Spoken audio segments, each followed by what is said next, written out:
आत्मा क्या होती है? साइंटिफिक भाषा में कहें तो अगर शरीर एक मशीन है तो आत्मा उसकी बैटरी। ये एक ऊर्जा है जिसके शरीर में रहते हुए इंसान जीवित रहता है और शरीर छोड़कर जाने के बाद मुर्दा। कुछ विद्वानों का ये भी मानना है कि अगर इंसान का मोह किसी चीज़ से बहुत ज़्यादा हो तो उसकी आत्मा उस चीज़ को भी शरीर का हिस्सा समझने लगती है। ऐसा होने पर आत्मा असली शरीर खत्म होने के बाद भी उस चीज़ से जुड़ी रहती है। इसलिए हम अक्सर ही अलग अलग हॉन्टेड चीज़ों के बारे में सुनते रहते हैं, जैसे खिलौना, गुड़िया, गाड़ी या फिर घर। मेरा नाम डेविड है। मैं एक रिपोर्टर हूँ। मेरी पूरी कोशिश रहती है कि ज़बरदस्त से ज़बरदस्त न्यूज़ सबसे पहले अपने न्यूज़ चैनल को दे सकूँ। इस काम को अंजाम देने के लिए मेरे पास बहुत सारे कॉन्टैक्ट्स हैं। मैं लगभग पूरे समय इनके साथ कांटेक्ट में रहता हूँ। क्या पता कब कोई ब्रेकिंग न्यूज़ मिल जाए। मेरे सारे कॉन्टैक्ट्स को मैंने खुली छूट दे के रखी है कि वो जब चाहें मुझको कॉल कर सकते हैं। इसके साथ ही साथ उनको एक सख्त निर्देश भी है कि अगर मैं छुट्टी पे हूँ तो मुझे डिस्टर्ब ना करें। अगर कुछ ऐसी खबर है कि किसी के जीने मरने का सवाल है, सिर्फ तभी मुझसे संपर्क करें। कई बार ऐसा भी होता था कि मेरी छुट्टियों वाले दिन ये मुझे कॉल करने की कोशिश तो करते थे, लेकिन मेरा फ़ोन अक्सर आउट ऑफ कवरेज बताता था। इसका कारण ये है कि मैं अपनी छुट्टी अलग तरीके से एंजॉय करता हूँ। चौबीसों घंटे लोगों से घिरे होने की वजह से मैं अपनी छुट्टियाँ शहर से और शहर के लोगों से दूर बिताना पसंद करता हूँ, और इसके लिए मेरा सबसे अच्छा प्लान रहता है अकेले ट्रैकिंग पे जाना। मैं ट्रैकिंग के लिए ऐसी जगह चुनता हूँ जहाँ पास में गांव हो, जंगल हो और साथ में पहाड़ भी हो। छुट्टियों के लिए मैं गांव में रुकता हूँ, दिन भर जंगल या पहाड़ों पर चलता हूँ और शाम को वापस से गांव में आके रुक जाता हूँ। और ये पूरे ही काम मैं बिल्कुल अकेले करता हूँ। मेरे साथ ज़रूरत की सारी चीज़ें हमेशा मेरे साथ रहती हैं। इसमें खाना, पानी, कंपास, फ़ोन, फर्स्ट एड और एक चाकू हमेशा ही मेरे साथ रहता है। गांव वाले भी हमेशा खुशी खुशी मुझे अपने गांव में रुकने दे देते हैं, क्योंकि मैं उनको ज़रूरत से ज़्यादा पैसे देता हूँ। लोग जब ट्रैकिंग सुनते हैं तो उनको लगता है कि इसका मतलब होता है पहाड़ चढ़ना, रस्सियों से खुद को बांधना, पहाड़ों पर हुक को ठोकना और उनके सहारे ऊपर चढ़ना। ये भी होता है, लेकिन ज़रूरी नहीं कि यही ट्रैकिंग है। मैं खुद ये सब नहीं करता, बस जंगलों और पहाड़ों पर बनी पगडंडियों पर चलता रहता हूँ। जहाँ का नज़ारा अच्छा लगा वहाँ पर थोड़ी देर रुककर फ़ोटो ली, खाना पीना किया और शांति का आनंद लिया। लोगों के साथ हल्ला गुल्ला करके जो शरीर और दिमाग को थकान हुई रहती है, ये शांति उसके लिए अमृत जैसा काम करती है। शायद से ये जून या जुलाई की बात होगी। गर्मी कम होने लगी थी और मानसून आने को था। अक्सर बादल लगे रहते थे। ट्रैकिंग की शुरुआत ऐसे ही मौसम में होती है। तो मैंने भी एक हफ्ते की छुट्टी ले ली और अपना बैग उठाकर चल दिया एक गांव की तरफ। ये गांव और उसके पास के जंगल और पहाड़ काफ़ी समय से मेरी नज़र में थे, क्योंकि इसके पास के जंगल से होते हुए 3 अलग अलग पहाड़ों का रास्ता जाता था। तो मैं एक हफ्ते में आसानी से तीनों पहाड़ों को देख सकता था। गांव में मैंने अपनी ठहरने की व्यवस्था अपने एक कांटेक्ट से कहकर पहले ही करवा ली थी। फिर लगभग 8 घंटों में मैं गांव में पहुंच भी गया। वहां पहुंचकर शाम को मैंने गांव वालों से बस कुछ ज़रूरी जानकारियां ली और फिर वहीं गांव में सो गया। अगली सुबह मैं 6 बजे ही निकल गया। गांव वालों से अपने लिए कुछ खाने और पीने की चीज़ें भी पैक करवा ली। मैं जंगल की तरफ उनके बताए हुए रास्ते पर चलने लगा। उनके बताने के हिसाब से ये रास्ता बहुत ही सरल था।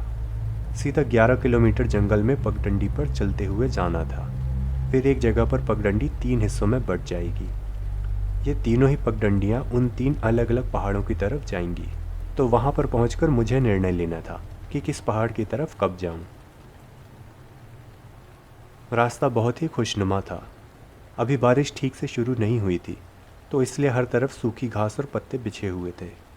मैं कम आवाज़ में हेडफोन लगाकर गाना सुनते हुए चला जा रहा था।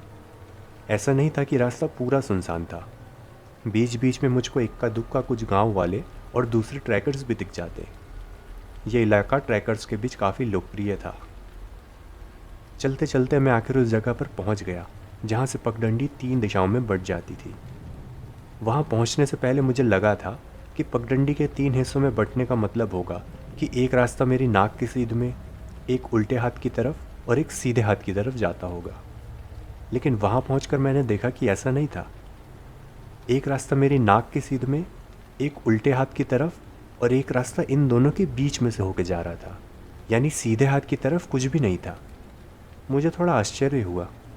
मैंने फ़ोन में मैप को चेक किया। उसके हिसाब से सीधे हाथ की तरफ भी जंगल था। फिर मैंने उस दिशा की तरफ जाती हुई ज़मीन को देखा। वहाँ पर कोई पगडंडी नहीं थी, यानी कि वहाँ उस दिशा में कोई नहीं जाता था। हो सकता है वहाँ पर देखने लायक कुछ भी ना हो, इसलिए कोई नहीं जाता। गांव वालों ने भी इस दिशा में जाने या ना जाने को लेकर कुछ नहीं कहा था।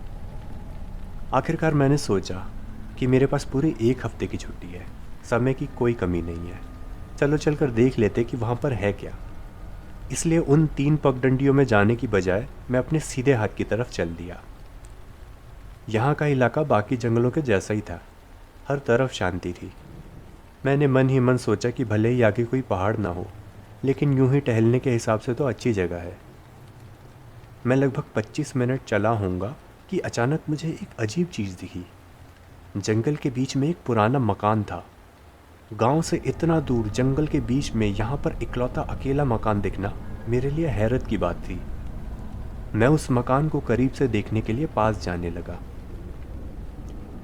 वो मकान काफ़ी पुराना था, लगभग 30 से 40 साल पुराना तो आराम से रहा होगा। उसका दरवाज़ा टूटा हुआ था और अंदर कुछ भी सामान नहीं था, लेकिन उसकी छत अभी तक ठीक थी।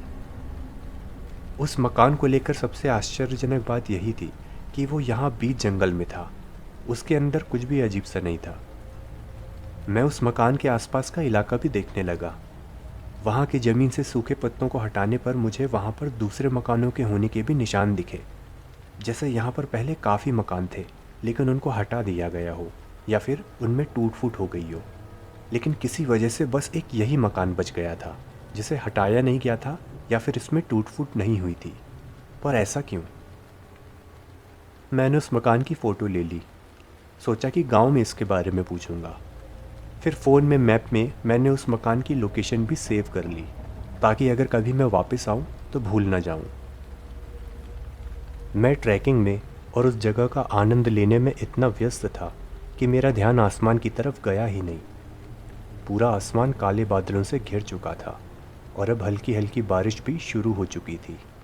अब मैं एक बात आपको बता दूं, मुझे ट्रैकिंग जितनी पसंद है उतनी ही नापसंद बारिश है। मुझे गीला होने से सख्त नफ़रत है। बारिश शुरू होती देख मैं वापस जाने को हुआ, लेकिन मेरे 10 कदम चलते ही बारिश बहुत तेज़ शुरू हो चुकी थी। मैं गीला होने से बचने के लिए और छुपने के लिए जगह देखने लगा। तभी मेरा ध्यान उस मकान पर गया। अरे हाँ, उस मकान की छत तो साबुत थी, वहाँ अंदर बारिश से बचा जा सकता था। मैं दौड़कर उस मकान के अंदर चला गया। अंदर का मैं पहले से ही सब कुछ देख चुका था, तो बस दरवाजे के पास बैठकर बारिश के ख़त्म होने का इंतज़ार करने लगा। बैठे बैठे पता नहीं मुझे क्या हुआ, मुझ पर जैसे बेहोशी सी छाने लगी और फिर मैं वहीं फर्श पर लेटकर गहरी नींद में सो गया। कुछ समय बाद मेरी नींद खुली, पर जहाँ पर मैं सोया था ये जगह बिल्कुल भी वैसी नहीं थी। ये तो एक पूरा सजा हुआ घर था। अपना सिर मलता हुआ मैं उठा। उठकर सबसे पहले मेरी नज़र मेरे कपड़ों पर गई और अपने कपड़े देखकर कि मेरा सिर चकराने लगा। सोने से पहले मैंने ट्रैकिंग सूट पहना था, लेकिन अभी उठने के बाद मैंने देखा कि मैंने हरे रंग की जैसे कुछ साड़ी पहनी थी और हाथों में चूड़ियाँ भी थी। मैं तेज़ी से उठा और उठकर देखने लगा कि घर में कोई आसपास शीशा है क्या। आखिर दीवार से लगा एक शीशा मुझे दिख गया और शीशे में खुद को जब मैंने देखा तो मुझे समझ नहीं आया कि ये सच है या फिर अभी भी मैं सपना देख रहा हूँ। शीशे में मेरी जगह एक महिला का अक्स था, यानी मैं एक महिला बन गया था। मैं भागकर उस घर से बाहर निकला। बाहर का नज़ारा भी अलग था। ये तो जैसे कोई गांव था। आसपास दूसरे घर और लोग बाग दिख रहे थे। सभी अपने कामों में व्यस्त थे। मैं निकलकर सब तरफ देखने लगा। पैदल ही पैदल चलते हुए मैंने पूरे गांव का चक्कर लगा लिया। अजीब बात यह भी थी कि यह इलाका मेरा देखा हुआ सा तो लग रहा था, लेकिन मैं बता नहीं पा रहा था कि ये कहाँ देखा है। घूमते घूमते मैं वापस उसी घर के सामने आ गया जहाँ से मैं चला था, और तब मेरा ध्यान गया उस घर पर।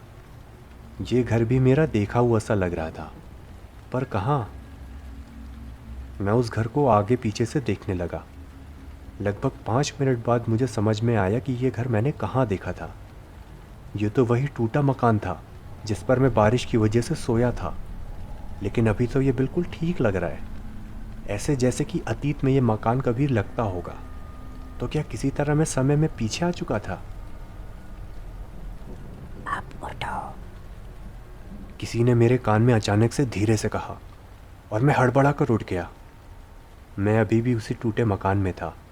बारिश रुक चुकी थी और मैं औरत भी नहीं था, यानी कि जो मैंने देखा वो एक सपना था। लेकिन इतना सच, ये तो ऐसे था जैसे मैं सच में उस काल में जीकर आया हूँ। मैं जल्दी से उठा और बाहर निकला। बारिश की वजह से और ऐसे अजीब सपने के आने की वजह से मेरा मूड ख़राब हो चुका था, तो मैंने ट्रैक पर आगे ना जाने का फ़ैसला किया और वापस गांव आने लगा। सारी ज़मीन गीली हो चुकी थी। वापस चलते समय मुझे एक अजीब सी चीज़ महसूस हुई। ऐसा लग रहा था कि कोई मेरे पीछे से चल रहा है। गीली ज़मीन पर पैरों की आवाज़ साफ सुनाई दे रही थी। पक्का करने के लिए मैं धीरे धीरे और रुक रुक कर चलने लगा। वो दूसरी आवाज़ मेरे पैरों के साथ ही आती और मेरे रुकते ही साथ बंद भी हो जाती थी, लेकिन इतना तो पक्का था कि वो आवाज़ मेरे चलने की नहीं थी। मेरी पलट कर देखने की हिम्मत भी नहीं हुई कि ये आवाज़ किसकी है। मैं और भी तेज़ कदमों से वापस जाने लगा। वो आवाज़ तब तक आती रही जब तक मैं उस तिराहे वाली पगडंडी तक ना पहुंच गया। उस आवाज़ के बंद होने पर मैंने राहत की सांस ली और फिर और तेज़ी से वापस गांव पहुंच गया। फिर बाकी के उस दिन और उस रात को कुछ भी अनोखा नहीं हुआ। अगली सुबह मैं फिर निकला। मैंने पहले ही फैसला कर लिया था कि जिस काम के लिए मैं इस गांव में आया हूं वही करूंगा। इधर उधर कहीं नहीं भटकूंगा। मेरा मतलब था कि उन 3 पगडंडियों वाली जगह पर पहुंचने के बाद मैं उन तीनों में से एक दिशा की तरफ ही जाऊंगा और कहीं पे भी नहीं। कल ही की तरह मैं आनंद लेता हुआ वहां तक पहुंच गया। आज आसमान भी साफ था, तो मैं थोड़ा और खुश था। अब मुझे निर्णय लेना था कि किस पगडंडी की तरफ पहले जाऊं। मैंने सोचा कि तीनों को एक एक दिन में कवर करता हूं, तो आज मेरे उल्टे हाथ की तरफ वाली दिशा में ही चलता हूं। सोचकर मैं उस तरफ जाने लगा। अचानक से मेरे कानों में एक हल्की सी आवाज़ हुई। नहीं, इधर आओ। मैं चौंक कर अपने इधर उधर देखने लगा। कहीं पर कोई भी नहीं था। फिर ये किसने कहा? मैं इतना बता सकता था कि यह आवाज़ किसी औरत की थी, और यह आवाज़ वही थी जिसने मुझे कल उस टूटे मकान में सोते हुए जगाया था। यानी कल वो आवाज़ मेरा कोई वहम नहीं थी। मैं और भी तेज कदमों से वहाँ से दूर जाने लगा। मैं आत्माओं और भूतों को मानता हूँ, और मैंने सुना था कि इन चीज़ों को नज़रअंदाज कर देना चाहिए तो ये परेशान नहीं करती। इसलिए मैं इस आवाज़ को नज़रअंदाज करके चुपचाप अपने रास्ते पर चलने लगा। मैं अपनी मंजिल यानी उस पहाड़ तक पहुँच भी गया। पहाड़ों पर घूमकर शाम को मैं वहाँ से गांव भी आ गया। वापसी के समय मैं फिर से उसी तिराहा पगडंडी वाली जगह पर से भी गुजरा था, लेकिन इस बार कोई आवाज़ नहीं हुई। मैं खुश था। वो जो भी चीज़ होगी उसको नज़रअंदाज करने से उसने मेरा पीछा छोड़ दिया था। उस रात को गांव में मैं अपने कमरे में सोया था। मुझे एक डरावना सपना आया। मैंने देखा कि बारिश की रात में मैं भाग रहा हूँ। मेरा खुद पर कोई जोर नहीं था। मैं रुकने की कोशिश भी करता तो भी नहीं रुक पा रहा था। पर फिर मेरी नज़र पड़ी मेरे हाथों पर और फिर कपड़ों पर। मैंने वही हरी साड़ी और चूड़ियाँ पहनी हुई थी। मतलब मैं फिर से वही औरत था। भागते भागते मैं एक पहाड़ पर चढ़ गया, और थोड़ा और भागने पर मेरे सामने एक खाई थी। मैं ध्यान से उस खाई से थोड़ा नीचे उतरा और छुप गया। शायद मैं किसी से बचने के लिए भाग रहा था। छुपे छुपे मुझे कुछ लोगों की आवाज़ सुनाई दी। वो आपस में बातें कर रहे थे कि उसे देखा क्या। ये लोग ज़रूर मुझे यानी कि इस औरत को ढूंढ रहे थे। मेरा अपने ऊपर कोई काबू नहीं था, फिर भी मैं अपने अंदर डर और हड़बड़ी को महसूस कर पा रहा था, जैसे ये सब सच में मेरे साथ हो रहा हो। डर की वजह से मेरे हाथ भी कांप रहे थे। इसी कपकपी और बारिश के पानी की फिसलन की वजह से मेरा पैर फिसल गया और मैं सीधा खाई में गिरते चला गया। गिरते हुए मैंने देखा कि खाई के पहाड़ों से लगकर एक पेड़ की शाखा उगी हुई थी और मैं उसी तरफ गिरता जा रहा था। बेहद तेज गति से मेरा यानी कि इस औरत का शरीर सीधा पेट के बल उस शाखा से टकराया। टकराते ही मेरी नींद खुल गई, लेकिन इस सपने का एक भयानक असर मैं अभी भी महसूस कर पा रहा था। मेरे पेट और कमर में बेहद तेज दर्द हो रहा था। ऐसा लग रहा था कि मैं खाई से नीचे अपने सपने में नहीं बल्कि हकीकत में गिरा हूँ और उसी की वजह से मेरे पेट में इतना दर्द हो रहा है। दर्द से कराहते हुए मैं उठकर बैठ गया। थोड़ा संभलने के बाद मुझे पता नहीं क्यों, लेकिन ऐसा महसूस हुआ कि जैसे कोई मुझे देख रहा है। मैंने दरवाजे और खिड़कियों की तरफ तेजी से नज़र डाली, कहीं पर कोई नहीं था। मैंने राहत की सांस ली और लेटने को हुआ, लेकिन फिर मेरा ध्यान ऊपर लगे रोशनदान पर गया, जो दीवार के ऊपर लगभग छत से लगा हुआ था। रोशनदान में से एक काला साया मुझे देख रहा था। उसका चेहरा पूरा काला था, उसके काले बाल हवा में उड़ते हुए से लग रहे थे। उसको देख करके मैं डर के मारे जड़ हो चुका था। समझ में नहीं आ रहा था कि मैं चिल्लाऊं या भागूं या क्या करूं, लेकिन मुझे कुछ करने की ज़रूरत नहीं पड़ी। वो साया कुछ देर मुझको घूरने के बाद खुद ही चला गया। उसके जाने के बाद मेरा दर्द भी बिल्कुल जादू के जैसे ठीक हो गया, जैसे उसी साए की वजह से वो दर्द हो रहा था। अगली सुबह मैं ट्रैक पर नहीं गया। मैं बहुत डरा हुआ था। इस बला से पीछा छुड़ाने के लिए मैं बस सीधा घर जाना चाहता था, लेकिन किस्मत से उस दिन और भी भयंकर बारिश हो रही थी। वापस जाने के लिए मुझे कोई भी टैक्सी या बस नहीं मिल पाई। मतलब मुझे एक रात और गांव में रुकना पड़ेगा। उस रात को भी मुझे वही सपना आया। मैं फिर से खाई में गिरा, फिर से उस पेड़ की शाखा से टकराया और दर्द के मारे उठ गया। उठते साथ ही मेरी नज़र सीधा रोशनदान पर गई। वो साया आज रात भी वहीं पर था, अपने काले चेहरे और काली आंखों से मुझको घूर रहा था। लेकिन आज ये मेरे उठने पर गया नहीं, बल्कि काफ़ी समय मुझको घूरता रहा। पूरे समय मैं दर्द से तड़पता रहा और मुझको राहत तभी मिली जब ये साया चला गया। सुबह मौसम साफ था। मैं घर वापस जाने के लिए तैयार था। दोपहर 1 बजे की मेरी बस थी। जाने से पहले मैंने सोचा कि क्यों ना गांव वालों से उस मकान के बारे में कुछ जानकारी ले लूं। तो मैंने उनसे उस टूटे मकान का जिक्र छेड़ दिया। उन्होंने मुझे बताया कि वो मकान भुतहा माना जाता है। उसमें जो भी जाता है उसके पीछे एक भूतनी लग जाती है, जो सपनों में उन लोगों को चोट पहुंचाती है। हर रात चोटें और भी गहरी होती जाती हैं और आखिर में चोट इतनी बड़ी हो जाती है कि इंसान मर जाता है। एक बार अगर ये पीछे लग गई तो ये कहीं भी पीछा नहीं छोड़ेगी, क्योंकि सपने तो आपको कहीं पर भी आ सकते हैं। उन्होंने आगे ये भी कहा कि उन लोगों ने भी अपने बड़ों से ये सब सुन रखा है। उनके पहचान में किसी के भी साथ ऐसा नहीं हुआ, लेकिन फिर भी वो लोग उस मकान से दूर ही रहते हैं। उनकी बातें सुनकर मेरे कान के पीछे से ठंडा पसीना निकल आया। मतलब अगर मैं घर वापस चला भी जाऊं तो भी यह बला मेरा पीछा नहीं छोड़ेगी। मैं सोचने लगा कि इसका पीछा कैसे छुड़ाया जा सकता है। अब तक मेरे साथ जो भी सुपर नेचुरल हुआ, मैं उन सबको मन में जोड़ने लगा। वो सपने, वो कान के पास आई धीमी सी आवाज़, वो दर्द और वो साया। कहीं ऐसा तो नहीं कि वो मुझसे कुछ कहना चाह रही हो? क्या ये सपनों में मुझे वो सब दिखा रही है जो इसके साथ हुआ? और उस दिन वहाँ पर उसने मुझसे ये भी तो कहा था कि यहाँ आओ। दिमाग की बत्ती थोड़ी जलने पर मैंने अपना सामान वहीं पर रखा और जंगल की तरफ चल दिया।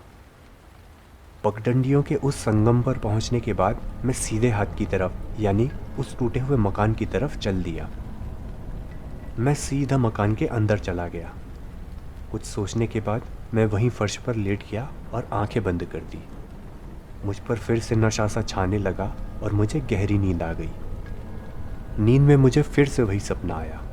मैं भाग रहा हूँ और मेरे पीछे कुछ लोग हैं, लेकिन आज जैसे मेरा खुद पर कुछ हद तक काबू था। मैं अपना सिर इधर उधर करके आसपास का इलाका देख पा रहा था। आसपास का इलाका देखने के बाद मैं सब कुछ याद करने की कोशिश कर रहा था। दौड़ते दौड़ते मैं फिर से खाई के पास तक पहुंचा और फिर से थोड़ा नीचे उतरकर छुप गया। थोड़ी देर में मैं फिर से नीचे गिरा और फिर से उसी पेड़ की शाखा से टकराया, लेकिन आज मुझे दर्द नहीं हुआ और न ही नींद टूटी। फिर भी टकराते साथ ही मेरा सपना धुंधला होने लगा। सपना पूरा धुंधला होने से पहले मैंने एक और अतिरिक्त नज़ारा देखा। मुझे वही गांव दिख रहा था जिसका सपना मुझे सबसे पहले दिन आया था। वही गांव जिसका हिस्सा यह टूटा मकान कभी हुआ करता था। और फिर मेरा सपना धुंधला होता चला गया। उसके पूरे जाते ही मेरी नींद भी खुल गई। नींद खुलने पर मैं एक बात समझ चुका था। ये औरत जहाँ से गिरी थी वहाँ से इसका गांव दिखता था। 3 में से एक पहाड़ी पर तो मैं जा चुका था, उसमें से ये टूटा मकान नहीं दिख रहा था। मतलब बाकी बची 2 में से एक पहाड़ी ऐसी होनी चाहिए जिसमें ये खाई होगी। मैं वापस तेज़ी से चला। कुछ ही देर में उन्हीं 3 पगडंडियों तक पहुंच गया। अब मुझे निर्णय लेना था कि 2 में से किस तरफ जाऊं। अगर मैं गलत तरफ जाता तो आज का बचा दिन व्यर्थ हो जाता, क्योंकि एक दिन में दोनों पहाड़ों पर चढ़ना मुमकिन नहीं था। कुछ सोचकर मैं एक पगडंडी की तरफ चल दिया। यहाँ नहीं, वहाँ, उस तरफ। मेरे कानों में फिर से वही धीमी आवाज़ हुई। मैं समझ गया, उस औरत की आत्मा मुझे सही पगडंडी की दिशा बता रही थी। तो फिर मैं उसी की बताई पगडंडी की तरफ चल दिया। चलते चलते पहाड़ आ गया। मैं उस पर बनी पगडंडी और दूसरे ट्रैकर्स द्वारा छोड़े गए निशानों के बल पर ऊपर चढ़ने लगा। जब भी गलत दिशा में जाता तो मेरे कानों में उस आत्मा की आवाज़ आती और मैं अपनी दिशा बदल देता। चढ़ते चढ़ते अब मुझे यह चढ़ाई भी देखी देखी सी लगने लगी। ये वही इलाका था जो मेरे सपनों में आता था। थोड़ा और आगे जाने पर मुझे आखिर वो खाई भी दिख गई। धड़कते दिल से और सावधानी से मैंने नीचे देखा। नीचे मुझे वही पेड़ और उस पेड़ से लगी हुई वही शाखा दिखी, और उस शाखा में कुछ चीज़ फंसी हुई थी। ये कुछ हरे रंग का फटा पुराना कपड़ा था।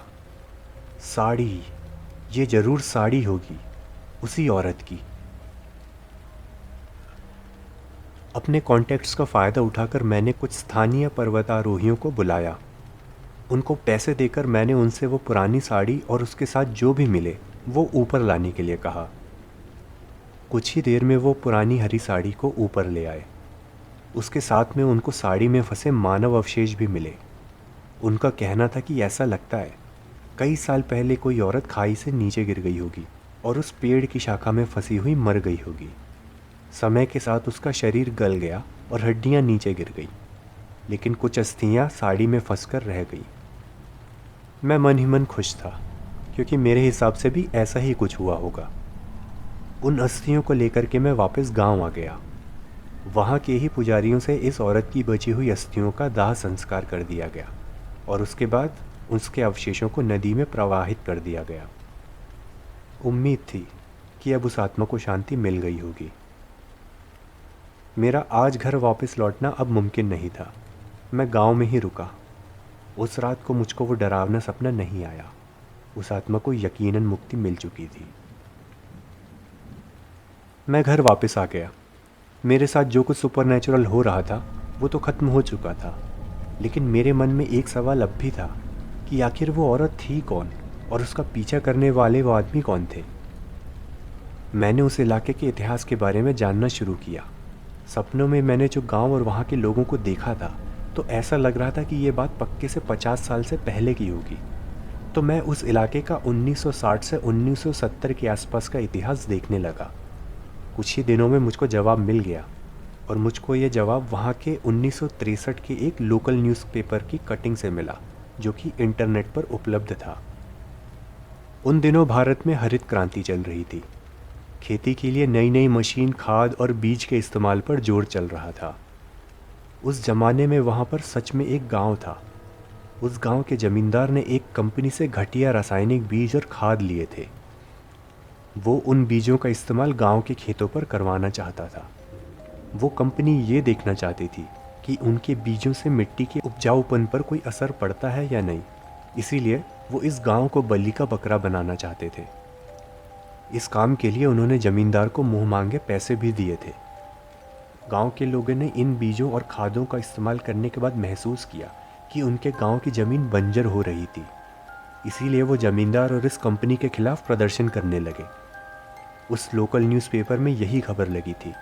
साथ में प्रदर्शनकारियों की एक तस्वीर भी थी और उसी तस्वीर में मुझे दिखी ये औरत। मैंने शीशे में उसका चेहरा देखा था, इसीलिए ये तस्वीर ब्लैक एंड वाइट होने के बावजूद मैं पहचान गया। खबर में तस्वीर के नीचे लोगों के नाम भी लिखे थे। उसी से मुझे इस महिला का नाम पता चला, झुमरी देवी। यकीनन उस कंपनी और जमींदार ने प्रदर्शन बंद करवाने के लिए लोगों का कत्ल करवा दिया। झुमरी सपनों में शायद इन्हीं लोगों से भागती हुई दिखती थी। थोड़ा और आगे के सालों की खबर पढ़ने पर मुझे पता चला कि इस गांव की ज़मीन सच में पूरी बंजर हो चुकी थी। इसी वजह से वहाँ के लोगों ने वो गांव छोड़ दिया। समय के साथ गांव के सारे मकान तो टूट गए, सिर्फ झुमरी का मकान बच गया। उसकी रखवाली शायद झुमरी खुद कर रही थी, अपनी मुक्ति की आस में। उस कंपनी को भी सरकार ने बंद करवा दिया था और गांव वालों को उनके नुकसान की भरपाई कंपनी के पैसों से ही दी। कुल मिलाकर आखिरकार सबको एक सुखद अंत बहुत पहले मिल चुका था, झुमरी को छोड़कर। मैं अपने आप को खुशनसीब मानता हूँ कि भगवान ने झुमरी की मुक्ति के लिए मुझे चुना।